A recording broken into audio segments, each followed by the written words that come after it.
গুঞ্জন রয়েছে আপনারা জামাতের সাথে জড়ে যাচ্ছেন, এবং এই গুঞ্জনের প্রেক্ষিতে আপনাদের দলের অনেকেই ইতিমধ্যে পদত্যাগও করেছে।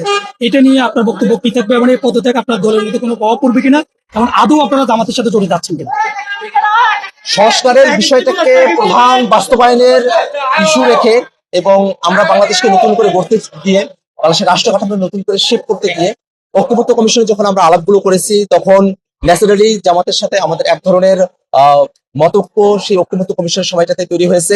সেই সব প্রেক্ষাপটে এবং সংস্কারকে বাস্তবায়নের জায়গায় রেখে আমরা জামাতের সঙ্গে সামনের যে নির্বাচন, সেই নির্বাচনে অংশগ্রহণের ক্ষেত্রে সমঝোতার বিষয় নিয়ে আমাদের আলাপ আলোচনা চলমান রয়েছে। এখনো পর্যন্ত সে আলাপ আলোচনা চলছে। চূড়ান্ত সিদ্ধান্ত এখনো পর্যন্ত গৃহীত হয় নাই। চূড়ান্ত সিদ্ধান্ত গৃহীত হলে পরে আমরা আপনাদেরকে বিস্তারিত জানাতে পারবো। আর জাতীয় নাগরিক পার্টি বা নাগরিক কমিটি হওয়ার সময়কালের এই সময়টাতেই অনেকেই আমাদের দলের অন্তর্ভুক্ত হয়েছেন, হয়তো অনেকে পদত্যাগও করেছেন। কিন্তু এটা একটা রাজনৈতিক দলের বিকাশের ক্ষেত্রেই পদত্যাগ বা যোগদান করা এটা খুবই স্বাভাবিক একটা ঘটনা প্রবাহ।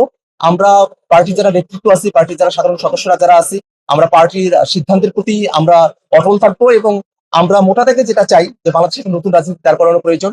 আমরা যারা এই বাংলাদেশে নতুন রাজনীতিকে আমরা দাঁড় করানোর চেষ্টার মধ্য দিয়ে সংগ্রামে অবতীর্ণ হয়েছি, আমরা সকলে ঐক্যবদ্ধ থেকে আমাদের চেষ্টাকে সফল করবো ইনশাআল্লাহ।